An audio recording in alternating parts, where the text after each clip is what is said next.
Graça e paz, meus irmãos e irmãs, que a graça e a bondade do Senhor esteja com todos vocês. Nessa série de estudos sobre as 7 igrejas do Apocalipse, onde Jesus envia cartas por intermédio de João a elas, nós vamos estudar hoje a igreja de Pérgamo, que é a nossa 4ª lição de hoje. E vamos estar estudando sobre o que Jesus aprova nessa igreja e o que ele reprova.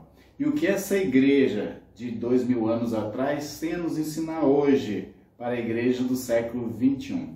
E eu convido você a estar lendo comigo o texto de Apocalipse, capítulo 2. Nós vamos ler do versículo 12 até o versículo 17, que diz o seguinte: Ao anjo da igreja em Pérgamo, estas coisas diz aquele que tem a espada afiada de 2 gumes.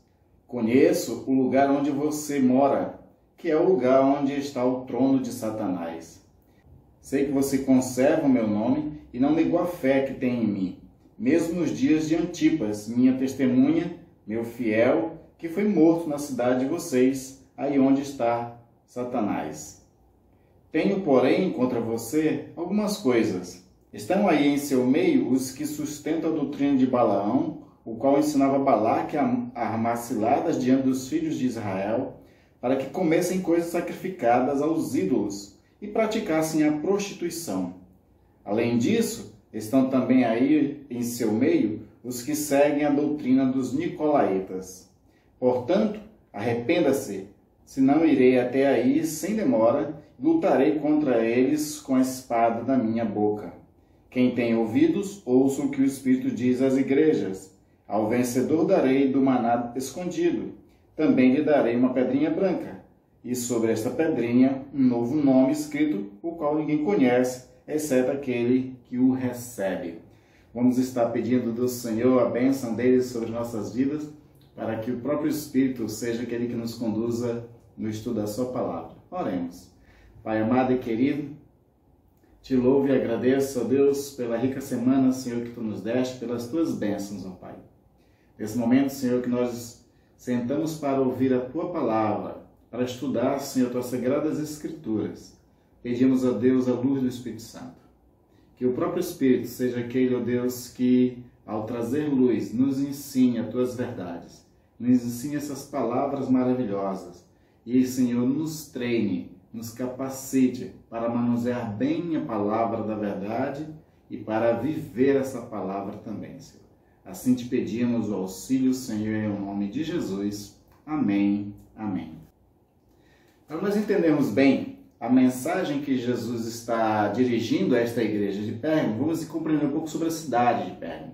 A cidade de Pérgamo ela era uma das principais províncias romanas na Ásia e também um centro religioso pagão.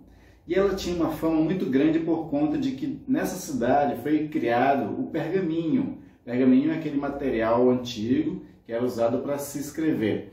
O fato de que eles tiveram que criar o pergaminho é porque eles competiam com o Egito. O Egito, eles tinham na cidade de Alexandria uma grande biblioteca, a famosa biblioteca de Alexandria, e só que existiam embargos sobre a cidade de Pérgamo que eles não podiam se utilizar dos papiros, que era o material usado para fazer livros no Egito. Então, como eles não tinham acesso e eles eram proibidos de utilizar o papiro, então eles criaram o pergaminho, que era feito de pelo de animal curtido e secado. E por conta disso, não só eles puderam escrever e ali criar uma grande biblioteca também, mas eles puderam usar isso como comércio e espalhou a venda de pergaminho por toda a Ásia, por toda aquela região que Roma de fato tinha domínio. Então essa cidade ela era uma cidade muito próxima, uma cidade rica, mas também uma cidade muito idólatra. Ali existiam muitos templos, tem o templo de Zeus, e é interessante que as inscrições que se tinha no templo de Zeus era Zeus Soter, ou seja, a ideia de que era Zeus o Salvador. Também tinha ali um templo dedicado a um deus da cura, que era o Asclépio ou Esculápio. Esses dois nomes eles são intercambiáveis para falar desse deus da cura. Existe uma lenda sobre o Asclépio, que ele morreu depois um deus grego ou romano, porque Os romanos adotaram muito dos deuses gregos e trocaram os nomes somente. Então um desses deuses ressuscitou o Asclépio e ensinou para ele a arte médica. E o símbolo de Asclépio é aquela serpente, né, que é usada até hoje na medicina, por exemplo. E existia um templo dedicado a esse deus na cidade de Pérgamo. Mas também existia templos dedicados aos imperadores romanos. Principalmente ali na cidade de Pérgamo tinha um templo dedicado a Trajano. Como eu já falei nos vídeos anteriores, os imperadores, eles também clamavam por adoração, eles exigiam adoração a si. Então ele tinha templos dedicados a eles e também tinha estátuas dedicadas a eles, que era obrigação das pessoas ter que adorá-lo. Era uma espécie de lealdade cívica adorar os imperadores e participar das festas pagãs promovidas em nome daqueles imperadores. Se assim não fizesse, era considerado um traidor e também ele podia sofrer a morte. E existia nessa cidade de Pérgamo um procônsul, que é uma espécie de governador, uma pessoa enviada por Roma para governar, para liderar toda a cidade. E esse procônsul, ele tinha o poder da espada, que era um termo que era dado para ele. Esse poder da espada dava a ele direito de juiz e direitos sobre quem morre e quem vive. E isso é importante para nós entendermos o que depois Jesus vai falar. E diante dessas coisas todas, a igreja do Senhor vivia numa cidade, então, pagã, uma cidade altamente idólatra, uma cidade onde eles estavam à mercê de pessoas que tinham poder de mandá-los à morte sem muito julgamento, de forma arbitrária mesmo, sobre eles, né? E assim, de fato, a igreja ela vai sofrer muita perseguição nesse lugar e uma pessoa vai morrer nesse lugar, como, por exemplo, o que Jesus menciona, que é o Antipas. Então, partindo diretamente para o nosso texto, nós vamos ver quando Jesus ele se apresenta em todas essas cartas direcionadas a essas igrejas, a sua presença, a sua forma de se apresentar, sempre tem alguma coisa a ver com o que ele está querendo comunicar a essa cidade. Claro que Jesus aqui está retornando aquilo que ele já falou lá em Apocalipse capítulo 1, mas essa forma de identificação tem a ver diretamente com a cidade por conta da situação em que a igreja vivia nessa cidade. Então Jesus começa falando no versículo 12, ao anjo da igreja em Pérgamo, essas coisas diz aquele que tem a espada afiada de 2 gumes. Né? Conheço o lugar onde você mora, que é o lugar onde está o trono de Satanás. Sei que você conserva o meu nome e não negou a fé que tem em mim, mesmo nos dias de Antipas, minha testemunha, meu fiel, que foi morto na cidade de vocês, ali onde Satanás habita. Nesse momento dessa apresentação, 2 coisas já nos saltam aos olhos. Primeiro, a identificação de Jesus, que ele tem a espada. Como eu falei que o procônsul ele tinha esse título de o poder da espada, ou seja, ele é aquele que tinha direito de fazer a justiça segundo lhe aprazia, segundo ele achava que era correto, então ele tinha o direito sobre a vida e morte das pessoas. E Jesus está dizendo aqui para a igreja que a igreja tem que considerar que não o procônsul é aquele que tem direito sobre vida e morte, mas é o próprio Jesus que tem direito sobre a vida e a morte.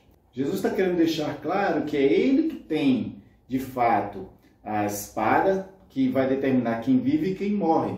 Porque primeiro ele pode livrar todos os seus de qualquer perseguição dos homens, se assim ele bem entender.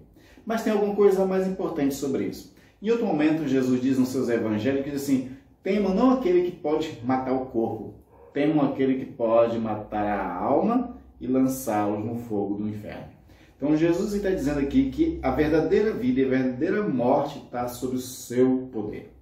Lembra que nós falamos sobre a igreja de Esmirna e que nós falamos que aqueles que serão os vencedores, aqueles que permanecerão fiéis, eles não passarão pela segunda morte? Jesus é aquele que ele tem o poder de fazer com que as pessoas passem pela segunda morte. Então ele é que realmente tem o poder de dar vida eterna ou de realmente fazer com que a pessoa morra eternamente. É ele que é o grande juiz. E ele fala isso dizendo que tem essa espada que sai da sua boca, porque a espada de Jesus é sempre uma referência também à sua palavra. Em outro momento, Jesus ele vai dizer, lá em João, por exemplo, de que ele não veio para julgar ninguém, né? Na verdade, é a própria palavra que julga. E isso é interessante, porque, na verdade, o que Jesus está dizendo é o seguinte: a minha palavra, o meu ensino, ele já é juízo para as pessoas. É interessante te fazer essas comparações bíblicas, que é a mesma coisa, por exemplo, da missão de Isaías. Quando Isaías ele é incumbido por Deus para fazer a missão, lá em Isaías capítulo 6, ele recebe uma mensagem muito dura para dizer ao povo. E essa mensagem dura era a própria missão de Isaías, porque a palavra que estava recebendo era uma palavra de julgamento. Não era Isaías que estava julgando o povo, era Deus que estava julgando o povo por intermédio da palavra. Da mesma forma também, no final dos tempos, quando o Senhor há de julgar vivos e mortos, a palavra será o julgamento para todas as pessoas, porque a palavra de Deus é justiça e é também vida.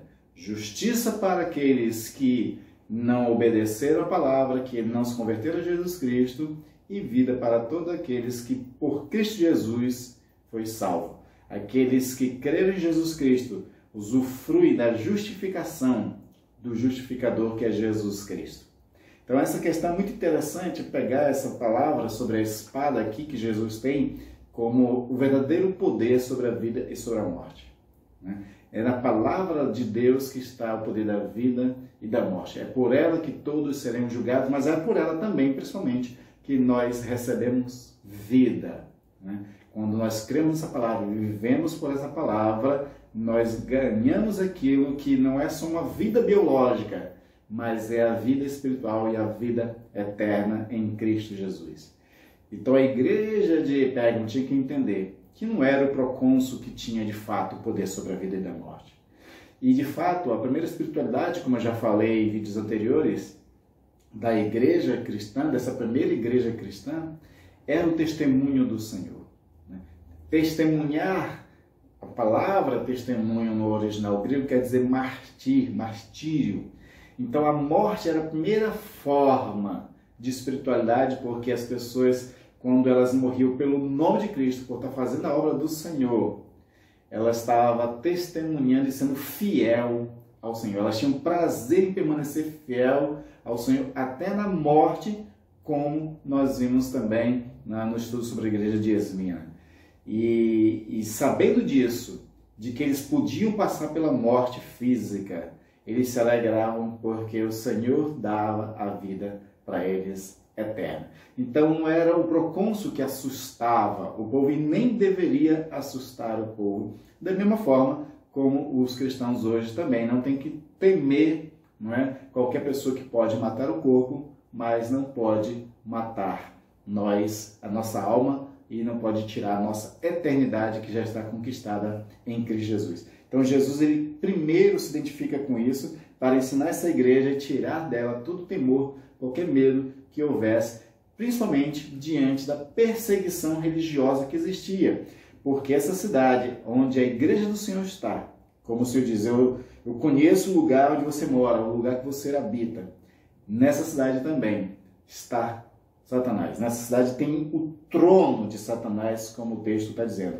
É nesse lugar que também Satanás habita. Ele se manifesta, Satanás, através dessas religiões pagãs que vai perseguir o povo de Deus.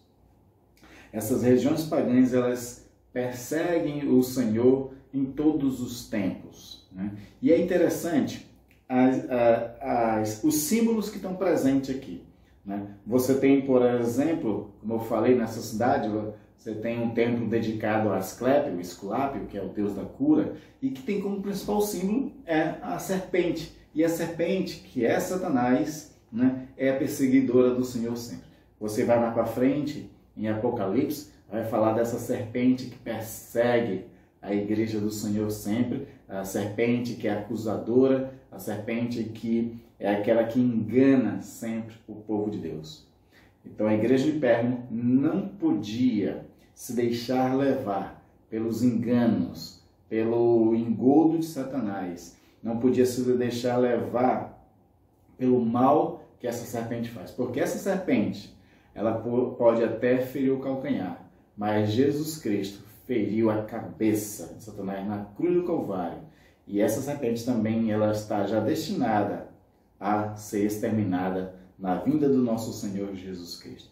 Mesmo que essa serpente, mesmo que esse Satanás habite nessa cidade, não era motivo para que a igreja do Senhor se esmorecesse, não era motivo para que a igreja do Senhor temesse em continuar sendo fiel, porque o Senhor também estava com a igreja. Já que o mundo já é maligno, já que Satanás está nessa cidade, ele se faz representar por vários deuses pagãos, por vários templos e idolatrias, o Senhor estava no meio do seu povo. A promessa de Jesus, eis que estou convosco todos os dias até a consumação do século, também se cumpria na igreja de Pérgamo. A presença de Jesus para com essa igreja fazia com que essa igreja entendesse: nós não estamos sós. Ao nosso derredor está Satanás, mas em nós está Cristo Jesus. Que isso que era o mais importante para esta igreja permanecer firme mesmo diante, inclusive, dos exemplos de morte que essa cidade dava aos crentes. Quando eles matam o Antípalo, a ideia que eles querem é amedrontar toda a igreja do Senhor. E Antipas foi fiel, e o testemunho da fidelidade de Antipas, em vez de amedrontar o povo e ceder ao paganismo, na verdade, encorajou mais o povo ainda para permanecer fiel ao Senhor, assim como Antipas estava dando a sua vida. O sangue de Antipas não podia ser traído, mas por conta da morte dele mesmo, é que o povo tinha que realmente ser fiel, para que não fosse em vão a morte de Antipas. Isso era muito importante para a igreja do Senhor naquele período, né? E também nós vamos ver que, por conta desse paganismo todo, por conta dessa idolatria, algumas situações aconteciam ali para a igreja, que era tentar contaminar a igreja. Se o povo de Deus estava sendo muito fiel, se o povo de Deus, diante da morte, continuava dando bom testemunho do Senhor Jesus, continuando a confessar Jesus como Senhor, né? Porque quando eles eram afrontados, quando eles eram levados, por exemplo, para as praças públicas, era exigido deles que eles negassem Jesus e confessassem o imperador como o Senhor. Eles tinham que dizer: César é Deus, ou César é o Senhor. Ou mesmo tinha que reconhecer que Zeus era uma espécie de Deus também. Tinha que idolatrar esses homens. Então, diante dessa fidelidade que a igreja continuava, foi arranjado um outro meio. Satanás usou os seus seguidores para fazer um outro tipo de ação, uma outra estratégia para corromper o povo de Deus, que foi tentando contaminar eles. Então, Jesus vai fazer uma crítica no versículo 14, que diz assim: tenho, porém, contra você algumas coisas. Eram poucas coisas, mas essas poucas coisas eram poderosas para destruir uma igreja. Então ele diz assim: está aí em seu meio os que sustentam a doutrina de Balaão, o qual ensinava Balaque a armar ciladas diante dos filhos de Israel, para que comessem coisas sacrificadas aos ídolos e praticassem a prostituição. E além disso, estão também aí em seu meio os que seguem a doutrina dos nicolaítas. Ou seja, a estratégia que agora Satanás vai usar para tentar corromper a igreja, já que a igreja ela não se esmorece, ela não nega Jesus diante do perigo da morte, então ele quer contaminar o povo de Deus. E aí ele infiltra joio no meio do trigo. Ele infiltra seguidores dele, e esses seguidores usam as mesmas estratégias de Balaão, como fez no passado. Como o próprio texto diz, Balaão, ele ensinou Balaque a armar cilada diante dos filhos de Israel. Não é? Balaque contratou Balaão para tentar amaldiçoar o povo de Deus. Por 3 vezes Balaão tentou amaldiçoar, mas só vinha palavras no seu lábio de bênção ao povo de Deus, a Israel, porque não podia amaldiçoar o povo de Deus mesmo. Então, ele, diante daquela situação, ele se vê é obrigado, em vez de amaldiçoar, ele usar de estratégia. E aí ele ensina o rei Balaque a fazer uma grande festa e a chamar muitas mulheres, chamou várias midianitas, mulheres bonitas, convidou os filhos de Israel para participar dessa festa e lá eles comeram comida dedicada a ídolos, a deuses estranhos, a esses deuses demoníacos, e também os filhos de Deus também, o povo de Israel, se prostituiu com as midianitas. Então, e aí, dentro de uma festa pagã, quando você se prostitui com alguém numa festa pagã, aquilo é prostituição religiosa também, que era uma prática muito antiga que existia, não sei se ainda hoje algumas religiões ainda adotam esses modelos, mas de fato existia esse adultério religioso e essa prostituição religiosa. No passado, por exemplo, existiam as sibilas, que eram uma espécie de profetisas de deuses pagãos, e onde quando alguém ia se aconselhar com elas, para elas receberem às vezes revelações do mundo do além, qualquer coisa desse tipo assim, elas envolviam as pessoas numa festa religiosa e se deitavam com esses homens para fazer aí uma relação sexual religiosa, que era uma forma de trazer um êxtase espiritual e assim receber as revelações das profecias, as vidências, os oráculos. Era uma forma antiga de se fazer isso, e quem sabe que na verdade tudo isso é Satanás que está por trás dessas coisas. E da mesma forma, esses infiltrados de Satanás na igreja estavam usando a mesma estratégia para corromper o povo de Deus. Então eram os seguidores de Balaque e os seguidores de Nicolaíta. Então eles faziam as mesmas coisas. As carnes na cidade de Pérgamo, elas eram dedicadas a esses deuses, tanto lá Zeus, Esculápio, tanto ao imperador. E parte dessa carne, uma parte os sacerdotes desses deuses pagãos comiam e a outra parte era vendida no açougue. E como eu falei, fazia parte do dever cívico de um cidadão romano dessa cidade comer essas carnes para também estar ingerindo uma comida sacrificada dedicada a um Deus, e assim ele estava sendo abençoado por esses deuses. O povo de Deus estava sendo induzido a comer essas carnes também. Paulo vai dizer, por exemplo, que não é bom te perguntar de onde a carne veio, ainda mais dentro de uma cidade dessa, onde tem muita carne sacrificada. Mas uma vez que sabe, ele diz assim que por questão de consciência, não coma dessa carne. Paulo recomenda isso para poder justamente livrar o povo de estar participando de um banquete pagão, de um banquete idólatra, de um banquete satânico. E além também dessa questão do banquete satânico, esses infiltrados, esse joio no meio da igreja, também conduziu o povo à prostituição religiosa também. E a estratégia que os nicolaítas, que era o trigo no meio do joio da igreja, usavam para levar o povo ao erro, era chamada de reserva mental. Reserva mental é o seguinte, eles eram convidados para a festa, para comer lá, e geralmente, por exemplo, se um cristão ele era um comerciante, ele tinha que ter essas relações sociais todas.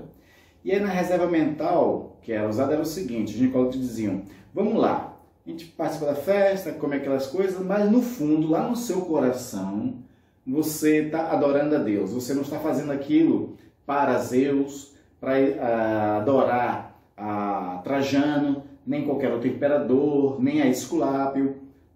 No seu coração você está adorando a Deus.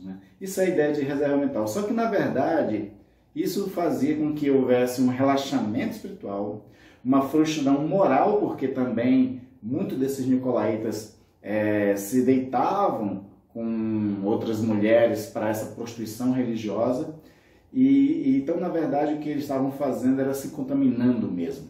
Porque Paulo vai dizer algumas coisas muito interessantes. A respeito da comida, Paulo vai dizer o seguinte, os alimentos são para o estômago e o estômago existe para os alimentos. Mas Deus destruirá tanto o estômago quanto os alimentos. Porém, o corpo não é para a imoralidade, mas para o Senhor, e o Senhor para o corpo.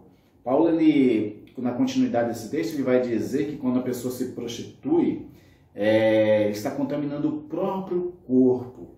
Então, essa ideia de dizer, você pode se relacionar, não sei o quê, mas né, você não está fazendo para os deuses, mas sim para Jesus Cristo, na verdade está contaminando o corpo do mesmo jeito. Né? E ele vai dizer sobre a questão da carne sacrificada aos ídolos o seguinte: digo que as coisas que eles sacrificam são sacrificadas a demônios e não a Deus. E eu não quero que vocês estejam em comunhão com os demônios. Então, se alimentar dos banquetes satânicos, né, era também ter comunhão com Satanás. E isso é uma coisa muito interessante. Quando nós participamos da ceia do Senhor, nós estamos participando da comunhão com Cristo. Quando alguém participa de um banquete onde os alimentos são sacrificados a ídolos, que são demônios, a pessoa está tendo uma comunhão com demônios. A ceia do Senhor, ela deve ser praticada pela igreja, onde nós temos comunhão com o Senhor.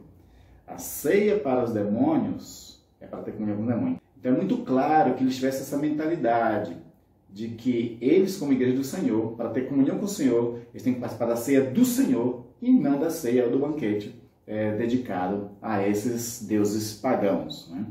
E enquanto esses nicolaítas, enquanto esse joio estavam praticando essas coisas imorais, com essa ideia de um reserva mental, mas na verdade eles estavam realmente desviados completamente do Senhor, se eles não se arrependessem, a promessa do Senhor para eles é o seguinte, está no versículo 16 que diz: portanto arrependa-se, senão irei até aí sem demora e lutarei contra eles com a espada da minha boca.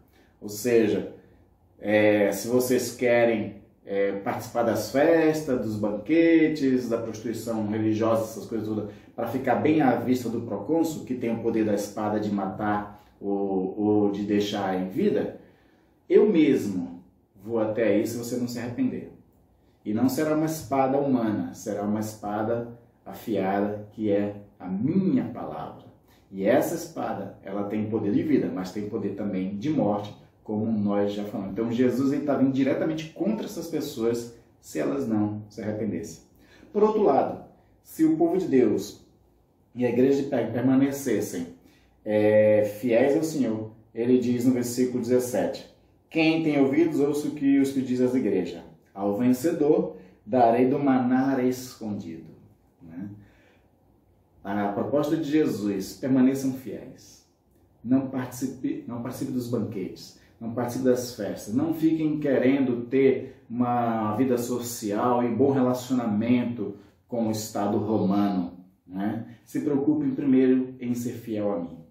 E se vocês forem fiel a mim, você vai participar de um outro banquete, que vai ser com o maná escondido.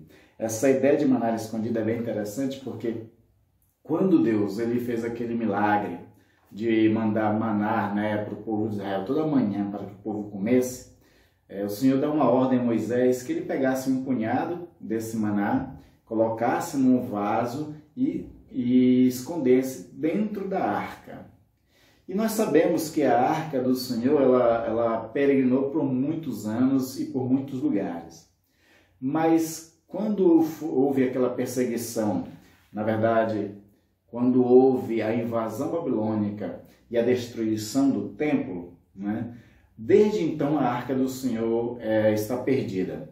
Existe um texto de 2 Macabeus que diz, né, uma narrativa que fala que naquela época, quando Jeremias, que era profeta daquele período, estava lá e a cidade estava sendo destruída, o próprio Jeremias ele se apropria da arca e ele foge com ela, encontra uma caverna e esconde nessa caverna. Essa é uma história que está no livro de 2 Macabeus, de que a arca do Senhor foi escondida, né, numa caverna e permanece escondida e lacrada até hoje. E aí Jesus está dizendo que o vencedor vai comer desse maná escondido.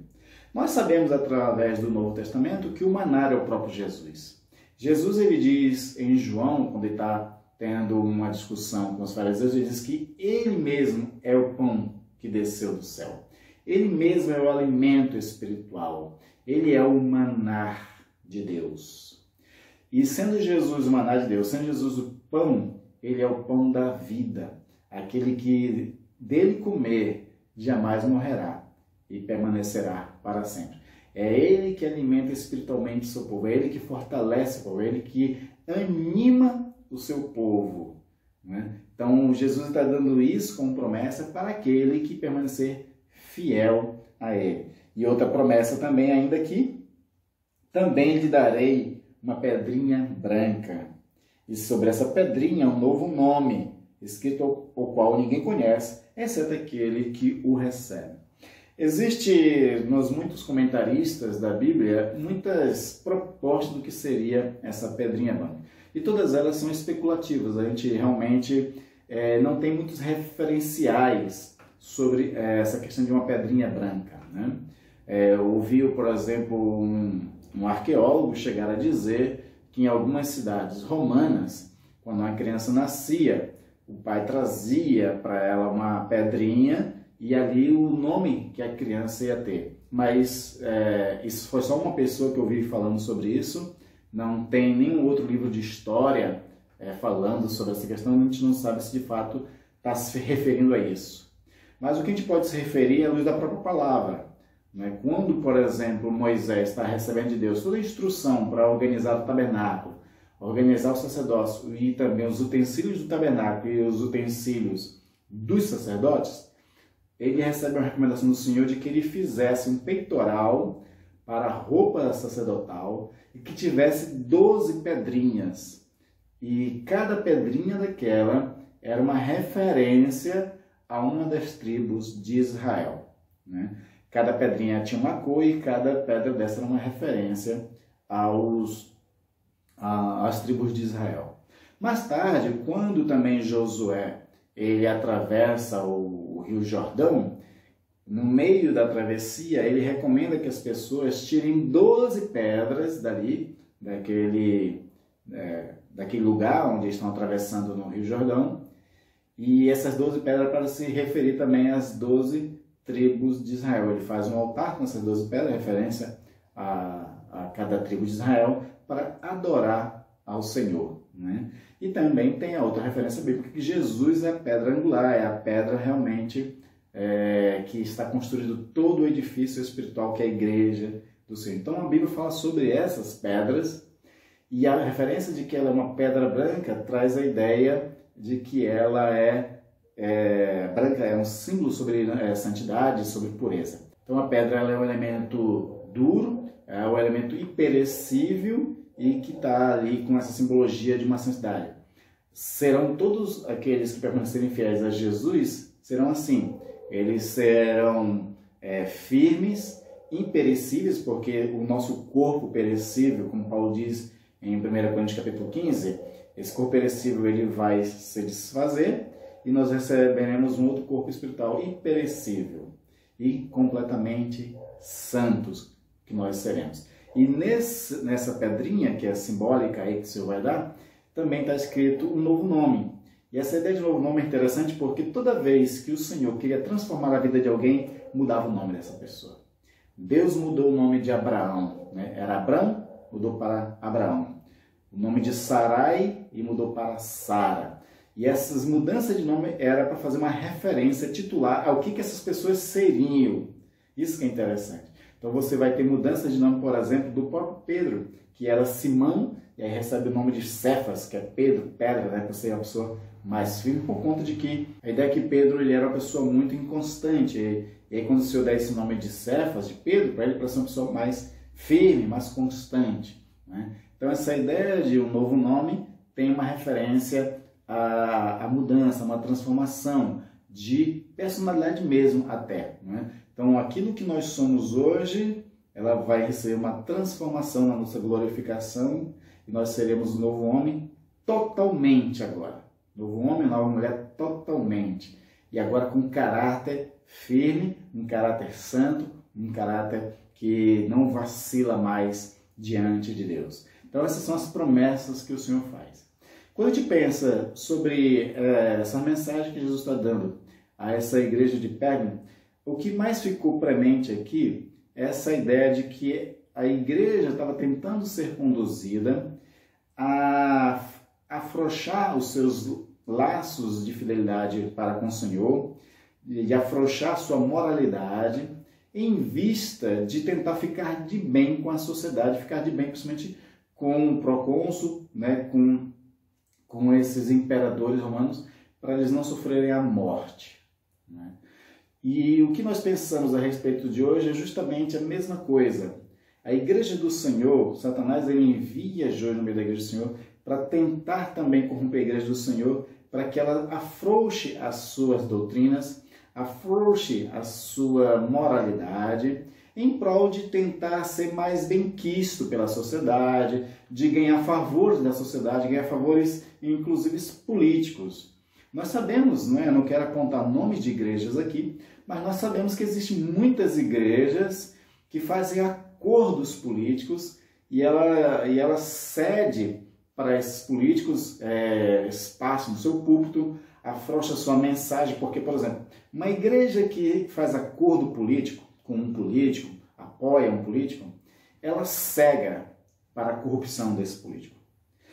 A igreja de Pérgamo, ela vivia dentro de uma sociedade totalmente corrompida pelo paganismo e por todo tipo de erro que nós possamos imaginar. Quando uma igreja do Senhor Jesus Cristo se aliancia à sociedade, se aliancia aos políticos, ela fica cega para essas corrupções, ela não pode mais agora confrontar essa corrupção e esses pecados dos políticos e da sociedade. A Igreja do Senhor, ela é chamada para ser fiel, para ser uma fiel testemunha da sua palavra. A espada do Senhor, que é a palavra, ela está no poder da igreja.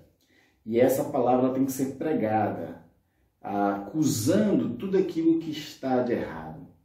Nós podemos elogiar quando a coisa está bem, mas quando as coisas estão erradas, quando existe injustiça, corrupção, violência, todos os outros tipos de coisas, a Igreja do Senhor tem que se levantar profética e, pela palavra do Senhor, denunciar todos esses erros. Mas, por outro lado, ela perde esse direito quando ela se aliancia.